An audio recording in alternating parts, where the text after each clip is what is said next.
तो guys welcome back to another video. तो ये जो वीडियो रहने वाला है वो एक ball point pen manufacturing company के ऊपर रहने वाला है।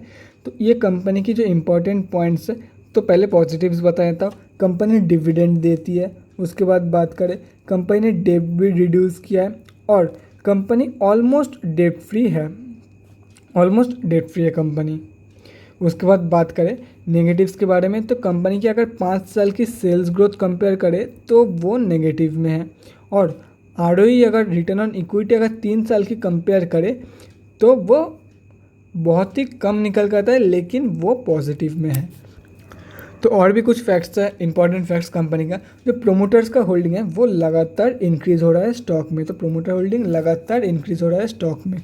उसके बाद बात करें तो रिटेलर्स की होल्डिंग कितना है। रिटेलर्स की होल्डिंग ऑलमोस्ट 21% है स्टॉक में। टू बी एग्जैक्ट 20.6% है रिटेलर्स का होल्डिंग, मतलब रिटेलर्स का पैसा 20.6% लगा हुआ है। तो चलिए मैं आप लोगों को स्विंग ट्रेडिंग्स के लेवल दिखा देता हूँ। उसके बाद बात करेंगे ये कंपनी लॉन्ग टर्म में कैसे रहने वाली है। तो गाइस यहाँ पे कंपनी का नेम देख सकते हो, लिंक पेन एंड प्लास्टिक। सबको पता है इस कंपनी के बारे में। 99% जो लोग स्टॉक मार्केट में हैं उन लोगों को पता है इस कंपनी के बारे में। जी हाँ दोस्तों, लिंक का जो पेन था उनका स्टॉक है ये। NSE का चार्ट खोला हुआ है। अभी फ़िलहाल ये कंपनी 200 रुपये के आसपास, ऑलमोस्ट 193 रुपीज़ के आसपास ट्रेड कर रही है। उसके बाद यहाँ पे आप लोग देख सकते हो जो इंपॉर्टेंट लेवल से मैंने ड्रॉ करके रखे हुए हैं। यहाँ पे एक छोटा सा पैटर्न फॉर्म हो रहा है और ये जो इसका रेजिस्टेंस एरिया आप लोग देख सकते हो, ये जो ब्लैक लाइन, बड़ा वाला ब्लैक लाइन है, ये एक इसका रेजिस्टेंस एरिया निकल के आ रहा है। तो यहाँ पे आप लोग 2 ट्रेड ले सकते हो। अगर आप लोग थोड़ी सी भी एक्सपीरियंस्ड हो, आप लोगों को ब्रेकआउट और फेकआउट की नॉलेज है, तो आप लोग एक बार यहाँ से ब्रेकआउट कन्फर्मेशन के बाद ये जो गैस इसका कोई लेवल नहीं निकल के आता है, लेवल कोई भी नहीं होगा इसका, क्योंकि देखो ये एक टिल्टेड लाइन है। तो इसका लेवल डिफाइंड पॉइंट पे डिफाइंड रहेगा। तो ये एक लाइन आप लोग ड्रॉ कर लेना अपने चार्ट पे और ये एक पैटर्न ड्रॉ कर लेना। ये जो 3 ब्लैक लाइंस दिख रहा है आप लोगों को, ये आप लोग ड्रॉ कर लेना अपने चार्ट पे। और यहाँ से ब्रेकआउट होने के बाद यहाँ तक के लेवल के लिए आप लोग आराम से बाई करके चल सकते हो। और अगर यहाँ से भी ब्रेकआउट हो जाता है तो आप लोगों का जो टारगेट निकल के आएगा वो 240 के ऊपर निकल के आएगा। तो अगर आप लोग कन्फ्यूज्ड हो, मैं एक बार फिर से बता देता हूँ। अगर आप लोग मतलब थोड़ी सी एक्सपीरियंस जो आप लोगों को लाइन्स ड्रॉ करना आता है, तो आप लोग ये जो 3 ब्लैक लाइन्स हैं वो आप लोग अपने चार्ट के ऊपर ड्रॉ कर लेना। 3 ब्लैक लाइन, इतना ज़्यादा कुछ रॉकेट साइंस नहीं है। ये हेड को टच करना है, ये दोनों हेड को टच करना है और ये एक ब्लैक लाइन, मतलब ब्लैक मतलब एक ट्रेंड लाइन ड्रॉ करना है कोई सा भी कलर की। उसके बाद अगर बात करें तो ये जो सारे मोस्ट ऑफ द कैंडल्स को टच करके एक पैटर्न बनाना है, 2 ट्रेंड लाइन ड्रॉ करनी है। ये तो हो गया 3 ट्रेंड लाइन ड्रॉ। अब क्या करना है, अगर आप लोगों के पास ब्रेकआउट और फ्रेकआउट का अच्छा ज्ञान है तो आप लोग ये जो छोटा वाला पैटर्न है, इसके ब्रेकआउट होने के बाद ये जो बड़ा वाला ब्लैक लाइन है यहाँ तक होल्ड करके रख सकते हो। यहाँ के कोई लेवल्स नहीं है क्योंकि ये एक स्लैंटिंग लाइन है और इसका लेवल डिफरेंट प्लेस पर डिफरेंट है। जैसे कि आप लोग यहाँ पे आप लोग देख सकते हो 220.05, 200 यहाँ पे 218 के आसपास। अगर यहाँ पे बात करें तो 213 के आसपास। तो ये इसका जो लेवल है वो वेरी कर रहा है और एक ट्रेड निकल के आता है। ये आप लोगों को एक रेजिस्टेंस एरिया दिख रहा है यहाँ पे, ये जो ब्लैक लाइन है। तो ये इसका ब्रेकआउट होने के बाद आप लोग आराम से 240 की टारगेट के लिए बाई करके चल सकते हो स्टॉक को। और जो सेकंड टारगेट निकल के आता है स्टॉक में वो 290 के आसपास निकल के आ रहा है। अब मान लो कि ये स्टॉक ब्रेकआउट होने के बाद नीचे गिर जाती है, तो आप लोगों को क्या करना है, ब्रेकआउट देखो, ब्रेकआउट होने के बाद नीचे गिरने का चांसेस तो कम है, लेकिन गिर सकती है। स्टॉक मार्केट पे कोई भी भरोसा नहीं है, कभी भी कुछ भी हो सकता है।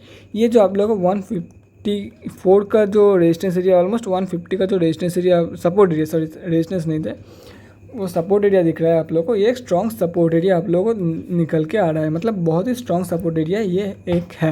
अगर यहाँ से नीचे गिर जाता है तो कहाँ पे जाके रुकेगा ये तो स्टॉक के ऊपर डिपेंड करता है, क्योंकि अगर यहाँ से नीचे गिर जाता है तो एज सच कोई फिक्स सपोर्ट एरिया नहीं आता है। यहाँ पे 125 के लेवल, 100 रुपये के लेवल भी टच कर गया, 125 के लेवल, यहाँ पे ऑलमोस्ट 145 के लेवल। तो एज सच कोई फिक्स्ड एरिया नहीं है। तो अब मुझे नहीं लगता कि 154 से नीचे गिरेगा। अगर 154 से नीचे गिरता भी है तो आप लोग बाई कर लेना बाउंस बैक के टाइम पे बाई करना, कभी भी बाई मत करना 154 से नीचे गया और मैंने बाई कर लिया, क्या पता और फिर से वो और भी नीचे चला जाए, ये बिल्कुल भी नहीं करना है। 154 से जब भी नीचे जाता है वेट करना है, जब एक प्रॉपर बाउंस बैक कन्फर्मेशन के बाद 154 के टारगेट के लिए बाई करके चल सकते हो स्टॉक को, क्योंकि 145 गया तब भी 154 का टारगेट हिट किया, 100 रुपीज़ तक गया फिर भी 154 का टारगेट इसने टच किया। तो जितने भी नीचे जाता है, हाँ मान लो कि 75 से अगर नीचे चली जाती है तो 154 का टारगेट नहीं रहेगा, लेकिन जब तक 100 रुपये के अंदर है तो तब तक एक बाउंस बैक कन्फर्मेशन के बाद आप लोगों का फर्स्ट टारगेट निकल जाएगा 151, सेकेंड टारगेट निकल के आएगा यहाँ पे आप लोग देख सकते हो 188 रुपीज़ के आसपास का। तो ये हो गया अगर नीचे जाती है स्टॉक, और अगर ऊपर जाती है तो मैंने बता दिया फर्स्ट टारगेट 240 और सेकंड टारगेट 290।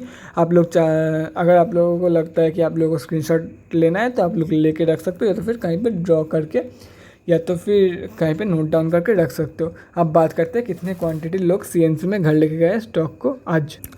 यहाँ पे आप लोग देख सकते हो Linc pen and plastic limited Nifty 500 में कंपनी लिस्टेड है। उसके बाद बात करें कल कितने क्वांटिटी ट्रेड किया गया था, 2494 क्वांटिटी ट्रेड किया गया था। लिक्विडिटी बहुत ही कम है स्टॉक में और 4.82 लाख इसका वैल्यू निकल के आ रहा है। डिलीवरी पोजीशन के बारे में बात करें तो आप लोग देख सकते हो 46% माल लोग CNC में घर लेके गए लिंक पेन्स में, और सेलिंग प्राइस 193.45 के प्राइस पॉइंट पे 641 क्वांटिटी सेलिंग की तरफ पेंडिंग है। चलिए अभी बात करते हैं जो इंपॉर्टेंट फंडामेंटल्स है बैलेंस शीट क्वार्टरली रिजल्ट उन सब के बारे में। जैसे कि सबको पता है ये कंपनी क्या करती है, नहीं तो वीडियो के स्टार्टिंग में ही मैंने बता दिया। Engaged in business of ball point पे। उसके बाद मार्केट कैप ऑलमोस्ट 288 करोड़ के आसपास का निकल का है। स्टॉक का PE 102 का है। ROC 0.63% माइनस में, ROE 0.05%। बुक वैल्यू से काफ़ी हाई में ट्रेड कर रही है फिलहाल। It's trading somewhere between to some extent somewhere near the 52 week high compare to the 52 week low. Dividend देती है, फेस वैल्यू 10 रुपये का है। प्रोज एंड कॉन्स के बारे में बात करें, प्रोज में आप लोग देख सकते हो company has reduce dept and company is almost dept free, जैसे कि मैंने वीडियो के स्टार्टिंग में आप लोगों को बता दिया था। उसके बाद कॉन्स में देख सकते हो low interest coverage ratio, delivery poor sales growth of, ये भी मैंने बोल दिया था कि माइनस में है अगर 5 साल की सेल्स ग्रोथ कंपेयर करें तो। और जो ROE है वो भी पॉजिटिव, वो भी कम है लेकिन वो पॉजिटिव में अगर 3 साल की ROE कंपेयर करें तो। Company's cost of borrowing seems high. उसके बाद अगर बात करें यहाँ पे आप लोग देख सकते हो क्वार्टरली रिजल्ट के बारे में। क्वार्टरली रिजल्ट में जून की क्वार्टर में इतना ज़्यादा कुछ खास परफॉर्मेंस नहीं दिया। जून की क्वार्टर में कंपनी लॉस मेकिंग थी। उसके बाद ईयर ऑन ईयर बेसिस में बात करें, ईयर ऑन ईयर बेसिस पे आप लोग देख सकते हो कंपनी ओवरऑल प्रॉफिटेबल है, एटलीस्ट लॉस नहीं देती, 0 प्रॉफिट देती है, लेकिन ठीक है लॉस नहीं देती कंपनी, 0 प्रॉफिट हुआ है कंपनी को। और करंट ETM में अभी से 3 करोड़ का प्रॉफिट दिखा रहा है। उसके बाद बैलेंस शीट की तरफ बात करते हुए आप लोग यहाँ पे देख सकते हो सिर्फ 9 करोड़ का जो कर्जा है वो रह गया है स्टॉक में। तो कभी भी ये कंपनी डेट फ्री बन सकती है और 120 करोड़ का रिजर्व है कंपनी के पास। कैश फ्लोज के बारे में बात करें, कैश फ्लोज 0 है कंपनी का। और शेयर होल्डिंग पैटर्न में आप लोग देख सकते हो जो प्रोमोटर्स का पैसा है वो लगातार इंक्रीज होने में लगा हुआ है। पहले 59.4 था, अभी 60.03, 59 एक बार यहाँ पे इंक्रीज़ हुआ, यहाँ पे इंक्रीज़ हुआ, यहाँ पे इंक्रीज़ हुआ, यहाँ पे इंक्रीज़ हुआ, यहाँ पे इंक्रीज़ हुआ, यहाँ पे इंक्रीज़ हुआ। देख सकते हो 1 बार 2 बार 3 बार 4 बार 5 बार 6 बार प्रोमोटर्स ने अपनी होल्डिंग इंक्रीज़ किया स्टॉक में। तो बड़ा कुछ हो सकता है, हो भी सकता है, नहीं भी हो सकता है। तो गाइस इस ट्रैप में नहीं फंसना है कि प्रोमोटर्स ने बाई किया तो मुझे भी बाई करना है, नहीं गाइस इस ट्रैप में नहीं। फंडामेंटल्स चेक करने के बाद ही आप लोग एंटर करना स्टॉक में। और जो पब्लिक का पैसा है, मतलब हम आप जैसे लोगों का, छोटे मोटे रिटेलर्स का पैसा है वो लगा हुआ है 20.6%। यहाँ पे आप लोग कैलकुलेट कर सकते हो अगर चाहते हो तो। मित्सुबिशी पेंसिल का भी इनमें 30.45% की स्टेक है। तो गाइस इस वीडियो के लिए इतना ही, अगले वीडियो में मिलते हैं guys. Thanks for watching and thanks for supporting, bye guys.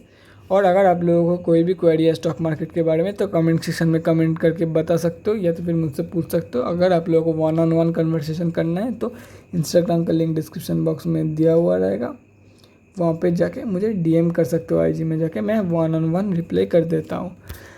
तो चलिए that's it for this video, अगले वीडियो में मिलते हैं, बाय गाइज।